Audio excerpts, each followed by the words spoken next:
Capítulo 5. Recordando o passado. Sujit Jarayatne, um menino de um subúrbio da capital do Sri Lanka, Colombo, começou a mostrar um medo intenso de caminhões e até da palavra inglesa lorry, que significa caminhão, integrada ao linguajar local. Tinha apenas 8 meses de idade. Quando cresceu o bastante para falar, ele disse que tinha vivido em Goracana, uma aldeia situada a 10 quilômetros de distância e que tinha morrido depois de ser atropelado por um caminhão. Deu inúmeras informações sobre essa vida. O seu tio-avô, monge de um templo vizinho, ouviu algumas delas e falou de Sujit a um colega mais jovem. A história intrigou o colega, que foi conversar com Sujit, então com pouco mais de 2 anos e meio de idade. Perguntou-lhe sobre as suas lembranças e anotou-as antes de tentar verificar qualquer das declarações. Segundo as anotações do jovem monge, Sujit disse que era de Goracana, no bairro de Gorakawat, e que o seu pai se chamava Jamis e tinha problema no olho direito. Ele frequentara, segundo a criança, a Casal Escole, ou Escola Arruinada, onde havia um professor chamado Francis e que tinha dado dinheiro a uma mulher chamada Kuzuma, a qual preparava para ele a comida típica. Afirmou também ter dado dinheiro a Kali Pensala, ou Templo da Floresta, onde havia 2 monges. Um deles tinha o nome de Amita. Esclareceu que a sua casa era caiada, o banheiro ficava ao lado de uma cerca e ele se lavava em água fria. Sujit dissera antes à mãe e à avó muitas outras coisas sobre a vida passada que ninguém escrevera antes da identificação da personalidade anterior. Declarou que o seu nome era Sami e que às vezes se identificava como Gorakana Sami. Kuzuma, a mulher que havia mencionado ao monge, era filha de uma irmã caçula e tinha vivido em Gorakana. Tinha cabelos densos e compridos. O nome de sua esposa era Magi e a filha do casal se chamava Nandani. Ele tinha trabalhado na estrada de ferro e, certa feita, havia escalado o Pico Adam, uma alta montanha no centro do Sri Lanka. Costumava transportar araca, uma bebida ilegal, num barco que certa vez emborcara-o, fazendo-o perder toda a carga. Contou que no dia de sua morte, ele e Magi haviam brigado. Ela tinha saído de casa e ele foi para o armazém. Quando cruzava a estrada, um caminhão o atropelou, matando-o. O jovem monge, então, foi até Goracana à procura de uma família que tivesse um membro falecido cuja vida se enquadrasse nas declarações de Sujit. Depois de alguns esforços, descobriu que um homem de 50 anos chamado Sami Fernando, ou Gorakana Sami, como era às vezes chamado, tinha realmente morrido atropelado por um caminhão 6 meses antes de Sujit nascer. Todas as declarações de Sujit revelaram-se corretas com respeito a Sami Fernando, exceto a informação de que ele havia morrido imediatamente após o acidente. Na verdade, a morte só ocorreu 2 horas depois de sua entrada no hospital. Depois que Sami Fernando foi identificado como a personalidade anterior, Sujit reconheceu várias pessoas relacionadas à sua vida e comentou diversas mudanças feitas em sua propriedade. Fez inúmeros reconhecimentos quando nenhuma testemunha, além das 2 famílias, estava presente. Mas o monge ouviu mencionar o nome do sobrinho de Sami Fernando. O Dr. Stevenson entrevistou várias testemunhas 1 ano depois de Sami Fernando ter sido identificado como a personalidade anterior. Conversou com 35 pessoas como parte de sua investigação, inclusive Sujit, que ainda falava sobre a sua vida passada aos 3 anos e meio de idade. O Dr. Stevenson descobriu que, embora as famílias de Sujit e Sami não se conhecessem antes do início do caso, 2 pessoas vizinhas do menino tinham ligações com Sami. A família de Sujit conhecia ligeiramente uma delas, um ex-beberrão amigo de Sami, mas não a outra, que era a irmã mais nova de Sami. A família não fazia ideia do que Sujit andava dizendo até o monge viajar para Goracana. De fato, nem a mãe do menino, nem o monge tinham ouvido falar daquela localidade, que era uma pequena aldeia a certa distância de Colombo. Além do medo de caminhões, Sujit exibia outros comportamentos que condiziam com a vida de Sam e Fernando. Fingia beber araca e, certa vez, fingiu-se bêbado. Tentou até mesmo obter a araca dos vizinhos e um deles lhe dava até a avó por um fim naquilo. Além disso, ele começou a fumar cigarros. Ninguém na família bebia araca ou fumava. Mas Sam e Fernando tinha sido famoso por exagerar nos dois vícios. Sujit também exigia comidas bem condimentadas, que Sam muito apreciava. Do tipo que a família, embora as degustasse ocasionalmente, não considerava próprias para crianças. Enfim, pequenino ainda, Sujit revelara tendência a ser fisicamente agressivo e a proferir obscenidades, dois hábitos que Sam e Fernando sempre exibia quando estava bêbado. Quando completou 6 anos, o menino parou de falar de Sam e Fernando e também de se comportar de maneira estranha. Mas continuou a pedir araca quando via outros bebendo. Que pensar disso? Embora nos agradasse ter uma explicação simples e normal para o caso, pensamos realmente que todas aquelas pessoas arquitetaram um plano para enganar o Dr. Stevenson? Ou que os detalhes fornecidos por Sujit encaixaram-se por mero acaso na vida de Sam e Fernando? Ou que a irmã e o amigo beberrão de Sam, que não tinham ligação com a família de Sujit, procuraram secretamente o menino e contaram-lhe detalhes sobre a vida do morto só para fazê-lo acreditar que era a reencarnação dele?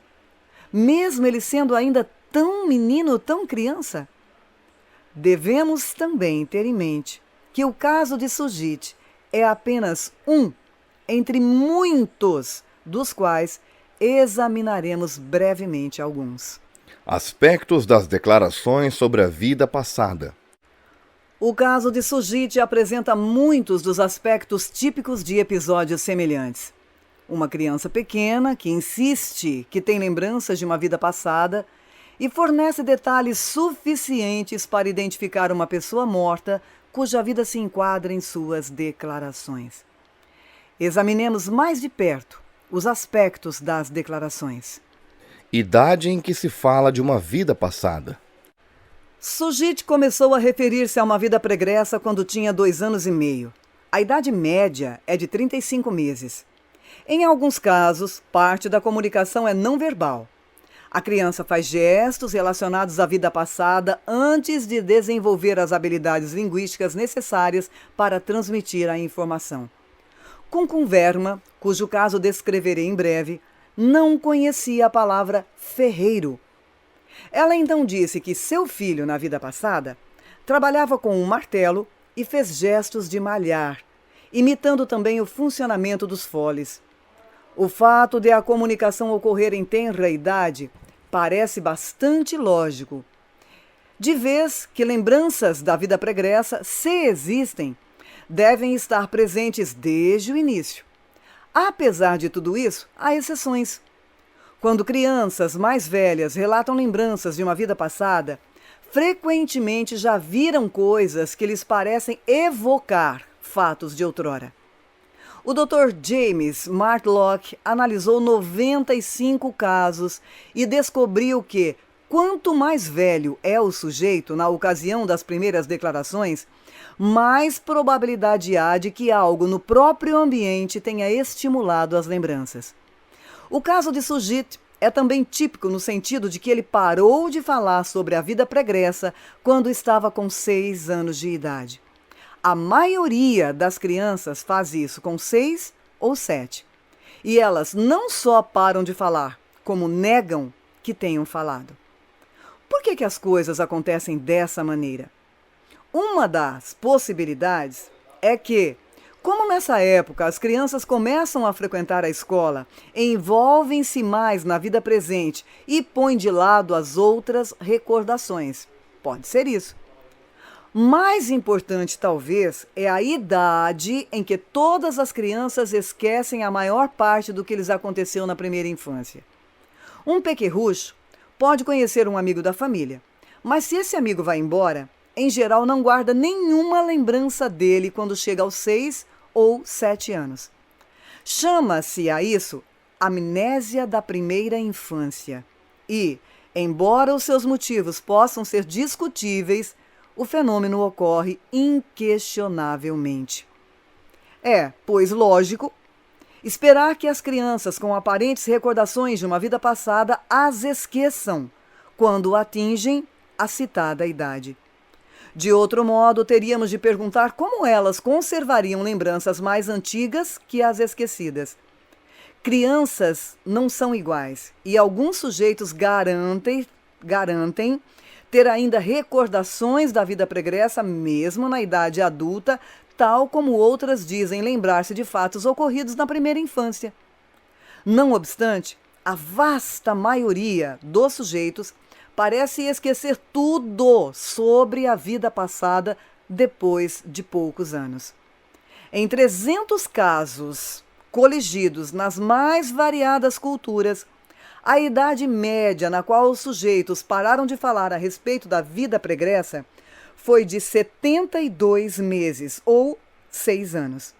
Mas essa idade variou muito entre os diferentes sujeitos. Em particular, os protagonistas de casos resolvidos tendem a conservar por mais tempo as lembranças do que os protagonistas de casos pendentes, presumivelmente porque as visitas entre as famílias as reforçam. Detalhes das declarações. O que Sujit disse sobre a vida passada é bastante típico dos nossos casos.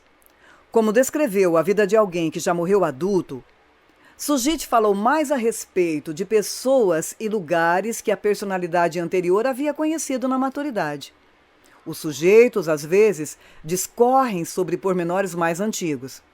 Como Sujit ao descrever a escola frequentada por Sami, mas quase sempre aferram-se a detalhes relativos ao fim da vida da personalidade anterior.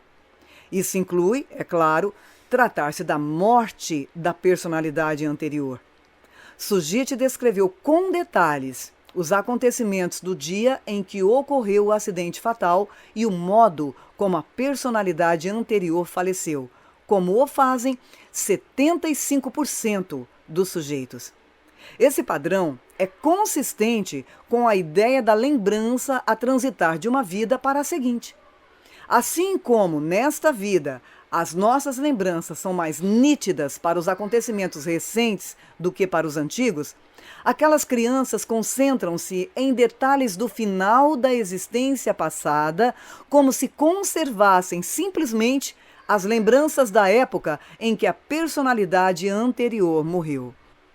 Isso não significa que a criança não relate lembranças mais antigas da vida da personalidade anterior. A alusão de Sujit à escola de Sami e a um professor que ali lecionava envolve questões que, provavelmente, não preocupavam muito Sami Fernando no momento de sua morte. Mas isso demonstra que as recordações infantis de eventos da vida pregressa são como as nossas reminiscências de adultos. Ainda que geralmente evoquemos os acontecimentos mais importantes do passado, podemos também conservar outras lembranças aleatórias da infância. A descrição que Sujit fez de uma morte violenta é característica de muitos de nossos casos. Naqueles em que se conhece o tipo de morte da personalidade anterior, 70% morrem de modo não natural. Isso inclui afogamentos e mortes violentas ou até mesmo intencionais, como o assassinato ou o suicídio, e não intencionais, como os acidentes. Essa cifra é bem mais elevada que a proporção real de óbitos devido a meios não naturais em qualquer das áreas onde os casos são registrados. O cético argumentaria que as pessoas tendem a comentar mais as mortes violentas que as mortes naturais. Por isso, as crianças têm mais probabilidade de ouvir falar delas e assim alegar que as relembram. O caso de Sujit prova a fraqueza desse argumento. A morte de Sami Fernando, ocorrida quando ele atravessou na frente de um caminhão, não foi tão inusitada a ponto de ainda constituir um tópico de conversação 3 anos depois do acidente. Além do mais, Sujit forneceu detalhes bem diversos referentes a Sami Fernando que nada tinham a ver com a sua morte e dificilmente seriam discutidos àquela altura por alguém, fosse onde fosse. Embora a maioria das crianças fale da morte, tais declarações são mais comuns nos casos em que as personalidades anteriores morreram violentamente do que naqueles em que elas morreram naturalmente. Enquanto 75% das crianças descrevem como morreu a personalidade anterior, só 57% o fazem nos casos de morte natural, parecendo então que o óbito por doença não afeta a consciência do mesmo modo que a morte súbita ou violenta. No capítulo final, aprofundarei o significado da morte violenta no processo de reencarnação, se aceitarmos esta como possibilidade. Maneiras de falar. A maneira como as crianças falam sobre a vida pregressa costuma variar. Algumas o fazem tranquilamente, mas muitas revelam profunda emoção quando relembram eventos ou falam sobre pessoas da existência passada. Há as que choram quase todos os dias para serem devolvidas à antiga família. Por outro lado, uma garota americana chamada Olivia só falou uma vez sobre a vida passada, quando ainda não tinha 3 anos de idade. Nessa única ocasião, relata a mãe, a menina mostrou-se perturbadíssima ao insistir na necessidade de voltar ao seio de sua família. Olivia contou que o seu filho tinha sido assassinado e que um homem a havia segurado pelo braço, detendo-a. Chorou desoladamente por meia hora, mas depois se recuperou e nunca mais voltou a falar no assunto. O caso dela está pendente e é misterioso em mais de um ponto.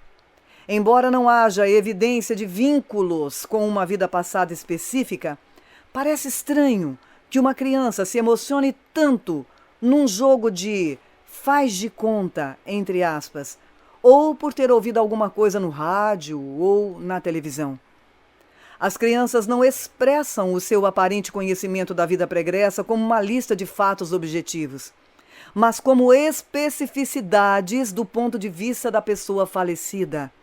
Sujit não apresentou as circunstâncias da vida de Sami Fernando simplesmente como generalidades a respeito de um homem de 50 anos, e sim como detalhes sobre o fato de ter sido Sami Fernando. Dizia, minha esposa, minha casa, mostrando que se identificava com o falecido. Assim fazendo, algumas crianças empregam o passado verbal, outras, o presente. Sujit não raro se referia a pessoas relacionadas à vida de Sami no presente. Era tão novo quando começou a falar a respeito dessa vida que não podemos saber se isso se devia a uma confusão do passado com o presente ou se as suas habilidades linguísticas eram ainda muito toscas para expressar pensamentos com clareza. Algumas crianças confundem passado e presente quando dizem aos pais: "Vocês não são meus pais. Meus pais moram em outro lugar." Nessas situações, compreensivelmente, as crianças pedem para ser devolvidas aos seus pais verdadeiros, entre aspas. Quando não dão informações suficientes para que se possa identificar os pais anteriores, os atuais podem acalmá-las dizendo: "Sim, você viveu aquela vida, mas nesta é nosso filho." E isso ajudará a criança a distinguir o passado do presente. Algumas crianças mostram-se bastante preocupadas com a vida pregressa. Outras costumam referir-se a ela com emoção intensa por um momento e logo depois vão brincar. Muitos pais afirmam que os filhos tendem a falar sobre a vida passada em certas horas. Em Myanmar, isso ocorre frequentemente nos dias escuros, entre aspas, de tempo chuvoso. Pais americanos explicam que os seus filhos quase sempre falam sobre a vida passada em momentos de descontração, como uma viagem longa ou após um banho, por razões que não entendemos. Esse material parece ficar disponível só em determinadas ocasiões para certas crianças, enquanto outras, ao que tudo indica, podem discorrer sobre as suas reminiscências a qualquer instante.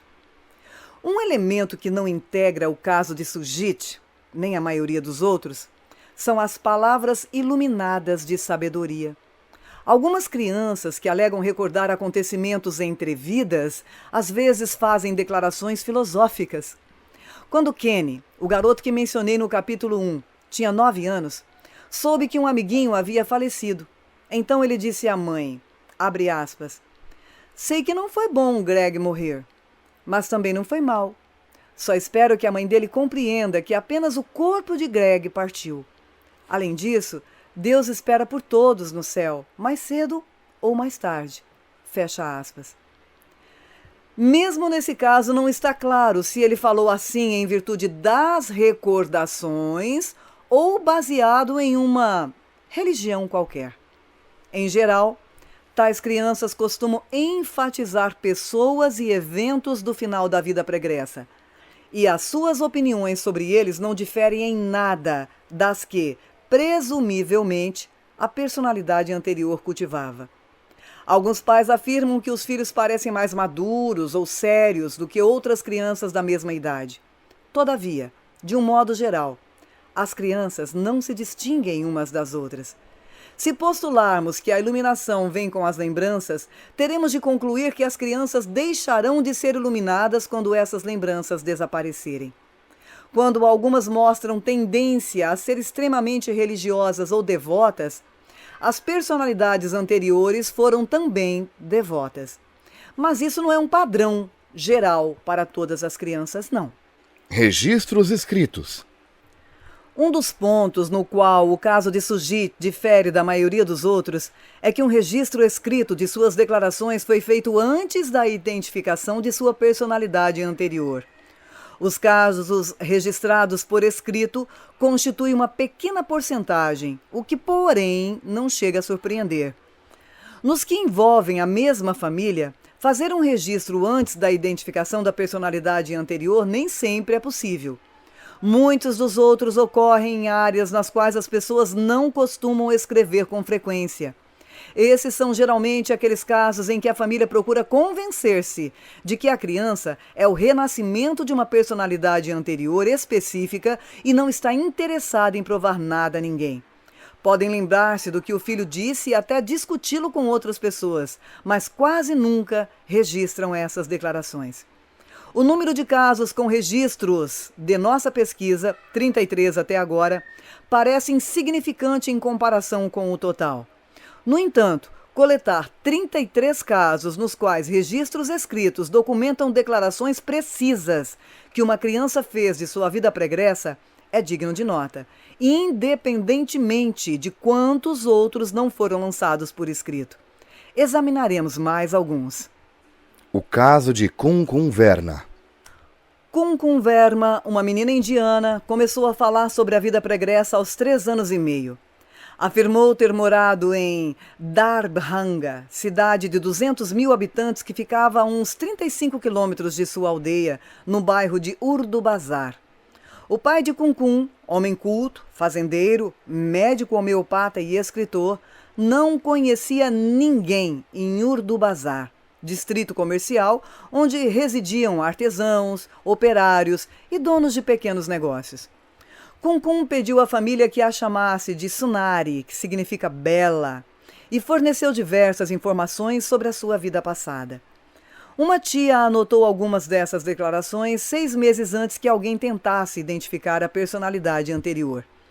O Dr. Stevenson, que conheceu a família quando a menina estava com 9 anos, obteve uma tradução inglesa de trechos das anotações, mas não o caderno completo, pois este tinha sido emprestado a alguém e acabara se perdendo.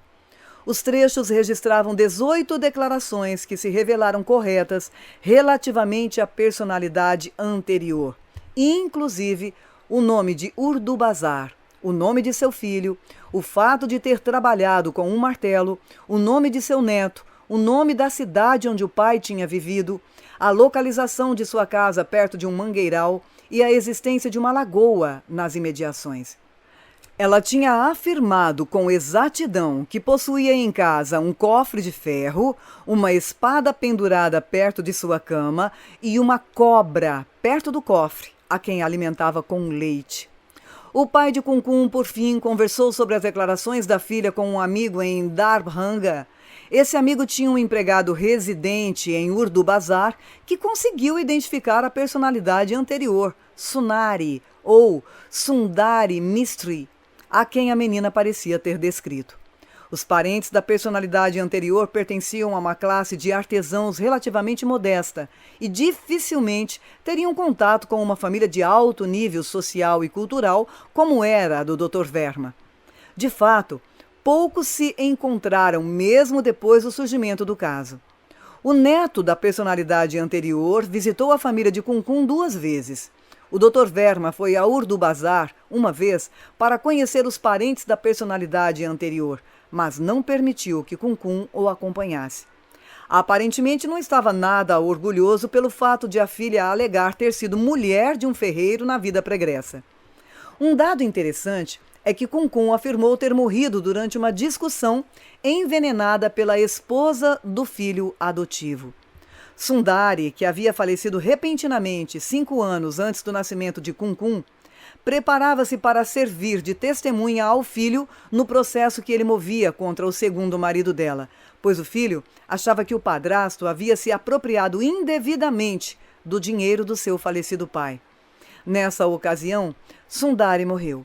Não foi feita nenhuma autópsia e a declaração de Kunkun, segundo a qual havia sido envenenada, não foi averiguada. Igualmente digno de nota é o fato de Kunkun falar com um sotaque diferente do da família. Esta o associava às classes baixas de Darbhanga e relatou que, ademais, Kunkun empregava algumas expressões curiosas, também relacionadas aparentemente às classes mais baixas. O caso de Jagdish Chandra. O caso de Jagdish Chandra na Índia já era bastante antigo quando o Dr. Stevenson entrou em cena. O sujeito estava, então, no final da casa dos 30 anos. O pai dele, advogado famoso, havia feito um registro por escrito das declarações do garoto com as devidas verificações, logo no início do caso. Jagdish nasceu numa populosa cidade do norte da Índia. Quando tinha 3 anos e meio, começou a dizer que tinha vivido em Benares, localizada a aproximadamente 400 quilômetros de distância. Forneceu inúmeros detalhes. O pai pediu que vários colegas e amigos conversassem com o menino para testemunhar o que ele dizia.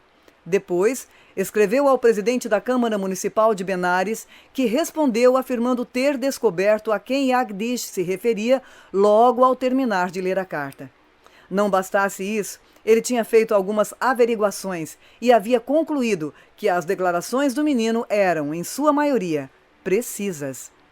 O pai de Jagdish escreveu então a um jornal de circulação nacional, pedindo-lhe ajuda na verificação das informações do filho. O menino, dizia ele na carta, afirmava que o seu pai se chamava Babuj Pandey e tinha uma grande casa em Benares com um largo portão, uma sala de visitas e um porão onde se via um cofre de ferro na parede. A sílaba Ji ou J-I acrescentada ao final do nome significa respeitável. Portanto, Jagdish dizia que o seu pai se chamava Babu.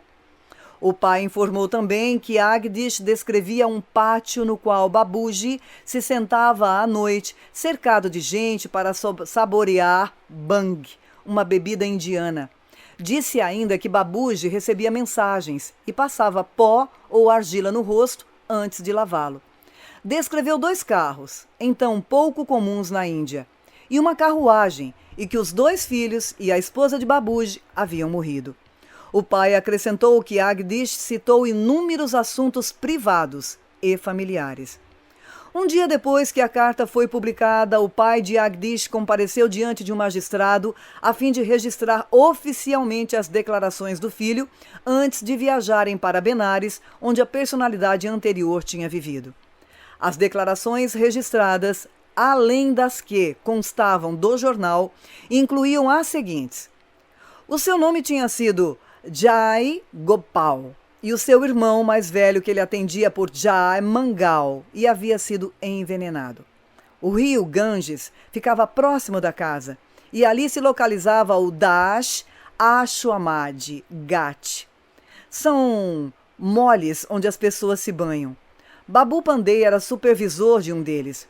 Uma prostituta chamada Bhagwati havia cantado para Babu. Jagdish foi levado para Benares, onde todas as declarações acima foram confirmadas, exceto pelo fato de Babu Pandey ter usado automóveis, mas sem ser dono de nenhum. Jagdish parecia reconhecer pessoas e lugares na cidade.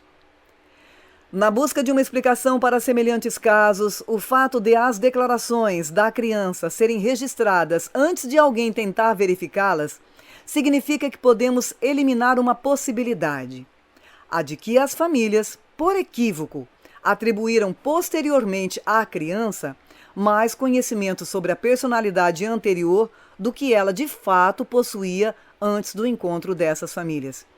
Isso ainda nos deixa frente a várias outras possibilidades. Uma é que as declarações se revelaram corretas por mera coincidência. Se considerarmos quão específicas são certas declarações da criança, por exemplo, Sujit informando que o pai, Jamis, tinha problemas no olho direito, Kunkun assegurando que a personalidade anterior alimentava uma serpente com leite e Jagdish descrevendo os hábitos do pai da personalidade anterior. A coincidência parece extremamente improvável. Há que se pensar na fraude. Vamos lá. Mas não vemos motivo algum para isso, especialmente no caso de Kunkun, pois o fato de ela sustentar que tinha sido esposa de um ferreiro embaraçava o seu pai. O pai de Jagdish mostrou-se interessado em documentar um aparente caso de reencarnação, mas se esse desejo poderia induzir um advogado de destaque a fraudar, eis o que está aberto à discussão.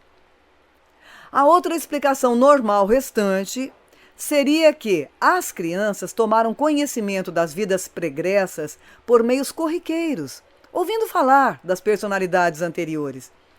Embora isso possa ter sido mais provável para Sujit do que para os outros dois, uma vez que a sua personalidade anterior tinha vivido mais perto, a ideia de que as crianças, de algum modo, souberam de pequenos detalhes a respeito de estranhos falecidos em outros lugares, sem o conhecimento dos pais, e depois resolveram que haviam sido aqueles estranhos numa vida passada, chega perto, digamos, do absurdo.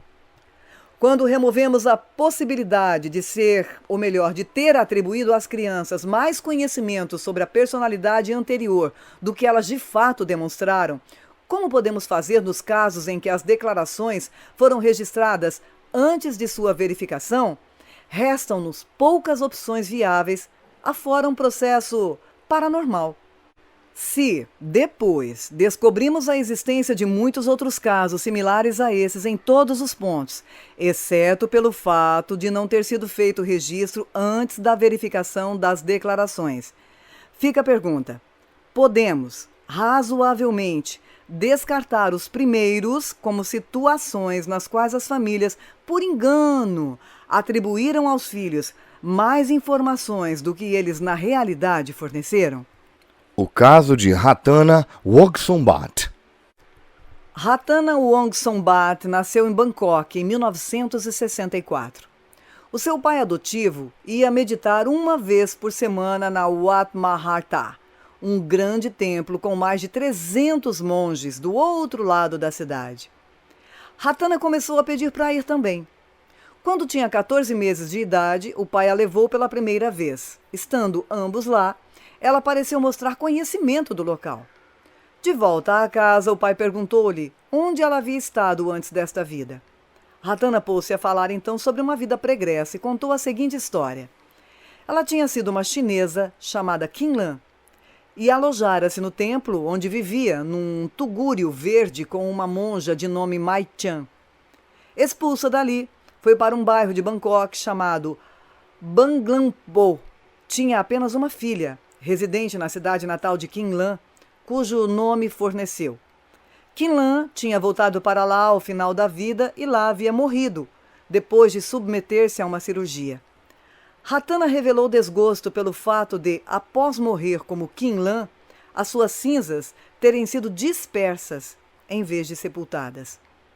O pai de Ratana nunca tinha ouvido falar de uma mulher chamada Kim Lan e, aparentemente, não tentou verificar de imediato as declarações da filha. Quando esta completou 2 anos, levou-a de novo ao templo. Ao passar por um grupo de monjas, Ratana reconheceu uma delas e gritou-lhe: "Mai-chan!" A monja não respondeu, mas Ratana disse ao pai que tinha morado com ela em sua vida pregressa. O pai voltou ao templo alguns dias depois e conversou com a monja. Ela se chamava Mai-chi-chan Sutpat, ou Mai-chi, é um título honorífico das monjas da Tailândia e significa mãe monja. Mas algumas pessoas, incluindo a personalidade anterior, chamavam-na de Mai-chan. Ela confirmou que quase todas as declarações de Ratana, sem excluir as apresentadas neste resumo, eram corretas relativamente à vida de Kim Lan Prayon Supamirt, que havia falecido 1 ano e meio antes de Ratana nascer.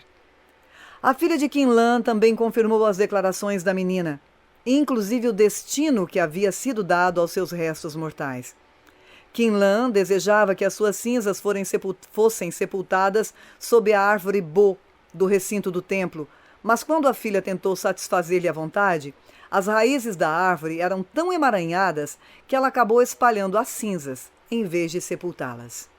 O caso de Gamini Jayasena.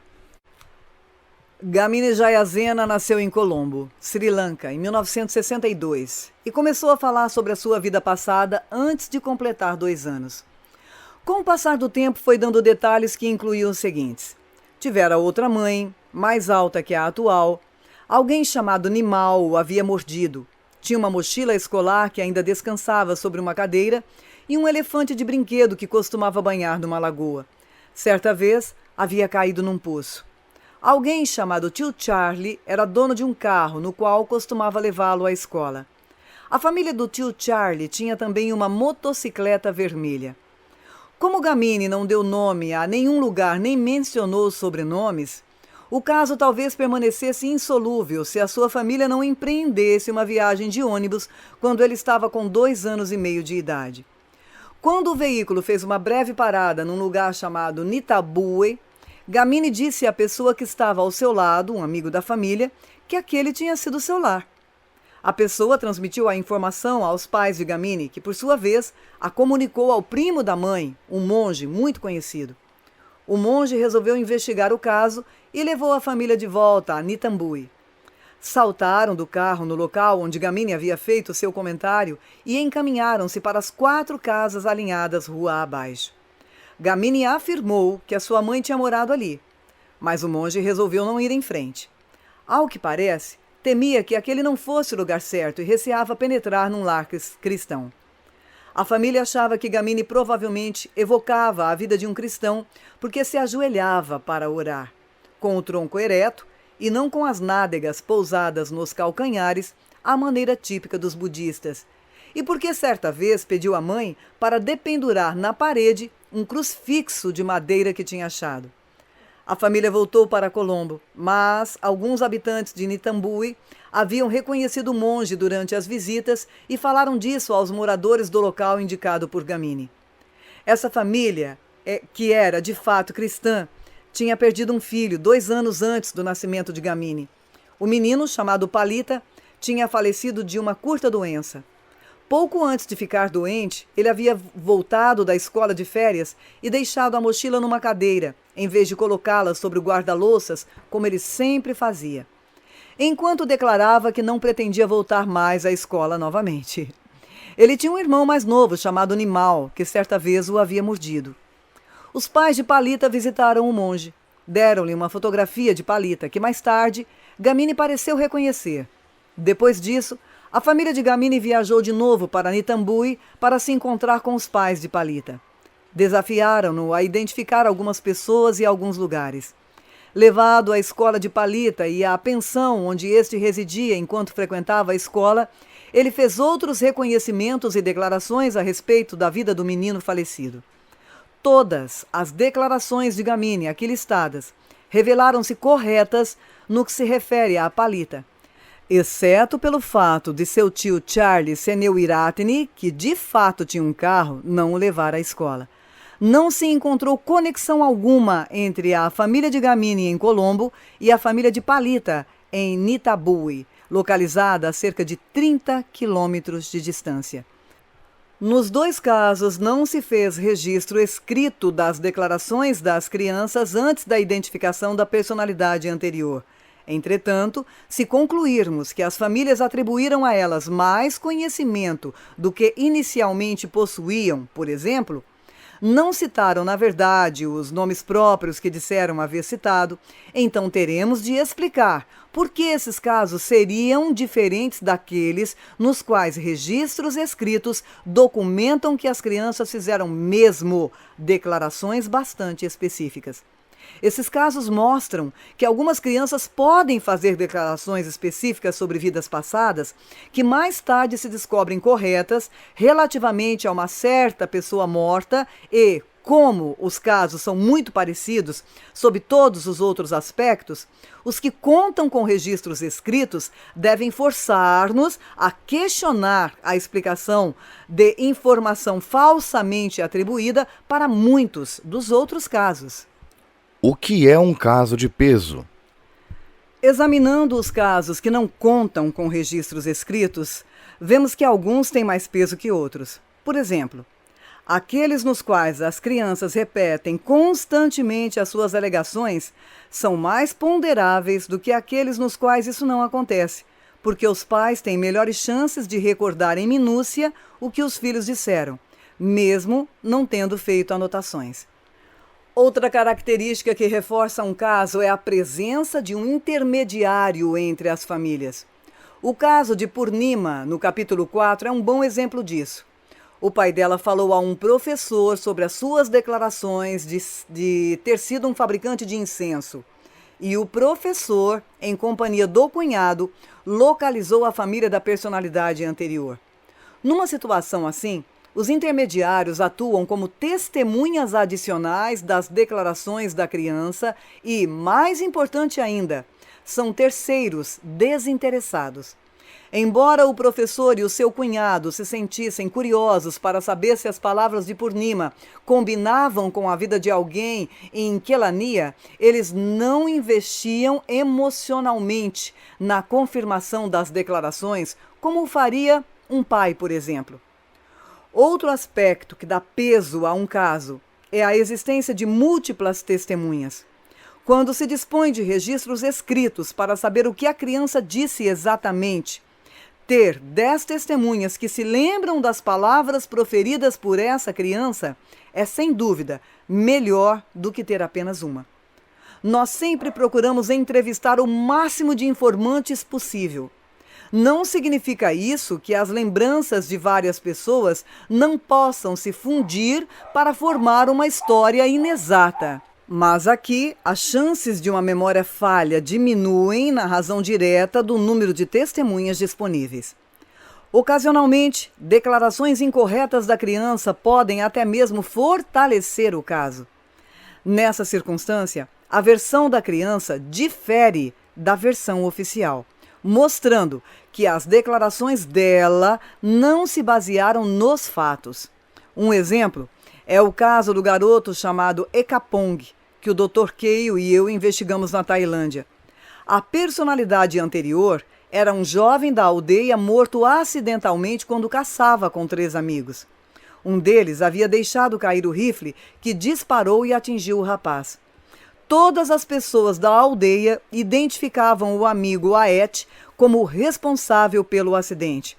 Mas Ekapong estava tão convicto de que se tratava de outro, chamado Pon, que quando criança tentou estrangulá-lo.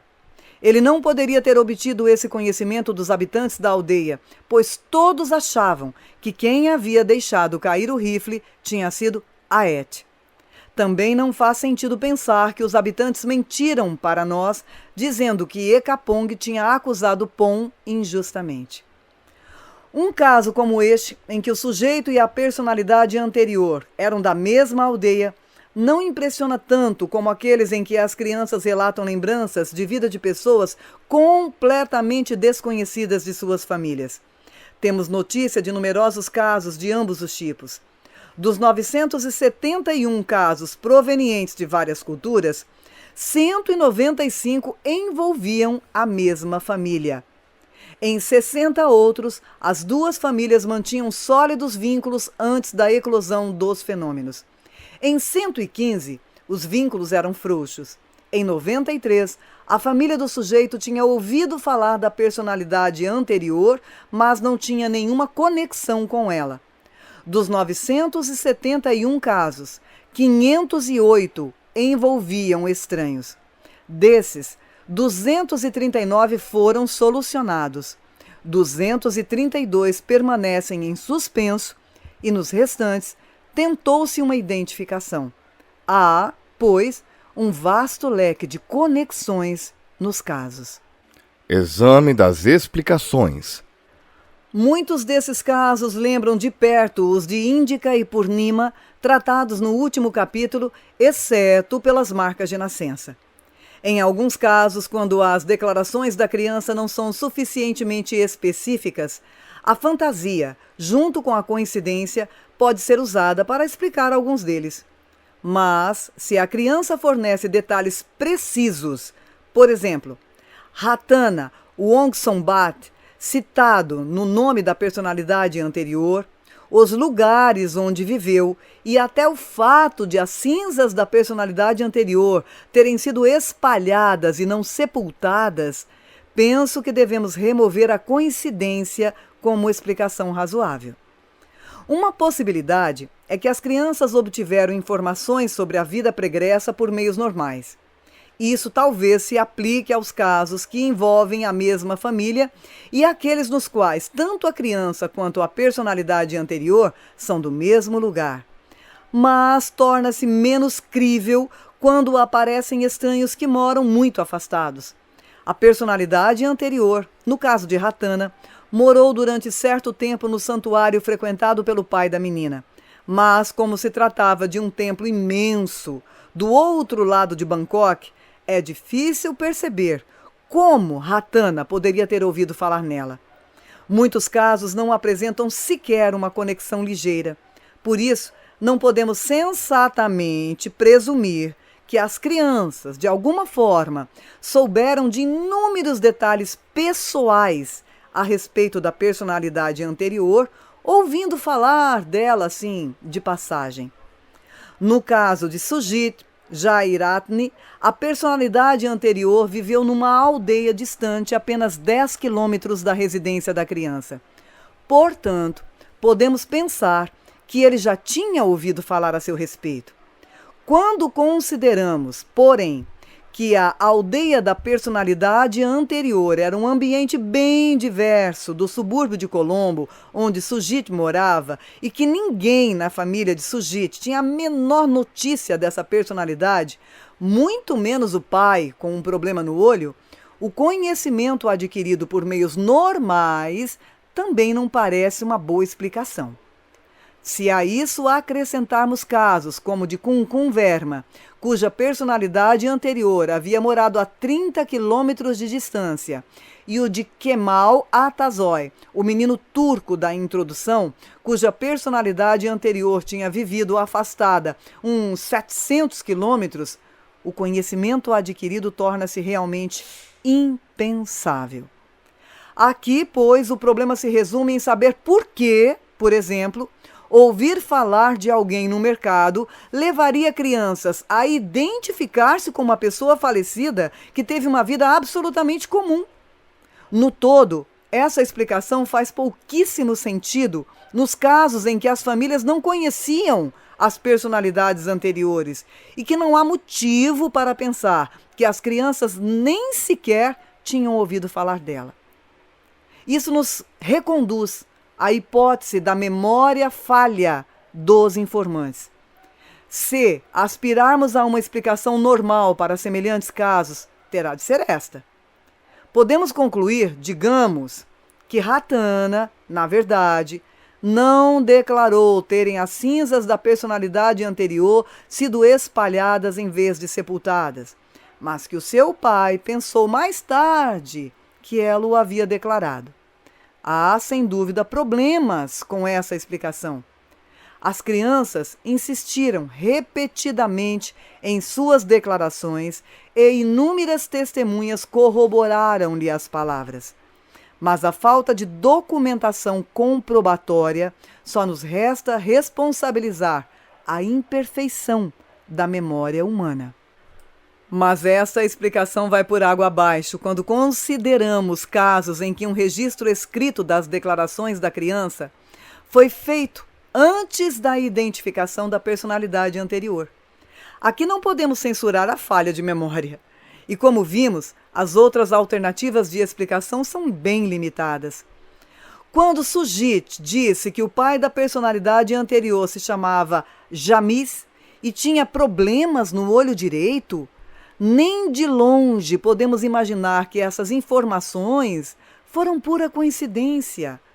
De fato, dada a especificidade das declarações em muitos casos, jamais me ocorreria que qualquer pessoa sensata pudesse alegar a coincidência para explicá-los. No entanto, o Dr. Richard Wiseman, psicólogo na Universidade de Hertfordshire, na Grã-Bretanha, o fez. Levou a cabo um experimento no qual pediu a algumas crianças pequenas que elaborassem histórias a respeito de vidas passadas e depois tentou encontrar a reportagem de uma morte que combinasse com os detalhes fornecidos pela criança. O argumento dele é que os nossos casos são deste tipo. As crianças simplesmente alinhavam histórias que, de algum modo, condizem com fatos da biografia de uma pessoa falecida. O Dr. Wiseman não publicou os resultados do seu trabalho, mas discutiu-os em 2 documentários televisivos, dos quais ambos participamos. No melhor caso que ele apresentou, uma menina chamada Molly contou a história de uma garotinha de 3 anos, Kate, que foi mordida por um monstro e morreu.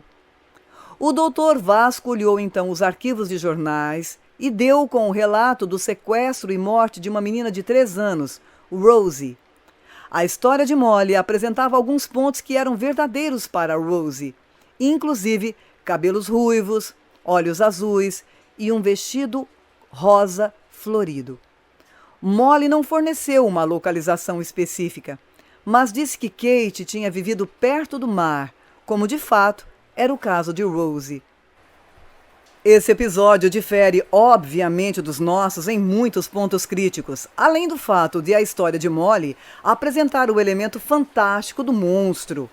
A descrição da menina não inclui o nome correto dela nem uma localização específica, fatores que, em nossos casos, quase sempre se revelam cruciais. Embora o trabalho do Dr. Wiseman mostre que, com um arquivo suficientemente rico, podemos encontrar muitas coisas interessantes, não se relaciona a casos de família que vão a locais precisos em busca de pessoas determinadas. De certo modo, seu estudo demonstra que a coincidência não é capaz de explicar partes importantes dos casos, ainda que a intenção do doutor fosse bem outra. Isso nos deixa a fraude descarada como única explicação para os casos com registros escritos. Sem dúvida, a fraude pode ser usada também para os casos que discutimos, mas essa opção apresenta diversos problemas. Em primeiro lugar, não temos motivo para questionar a integridade dos informantes que nos concederam o seu tempo e atenção sem ganhar nada.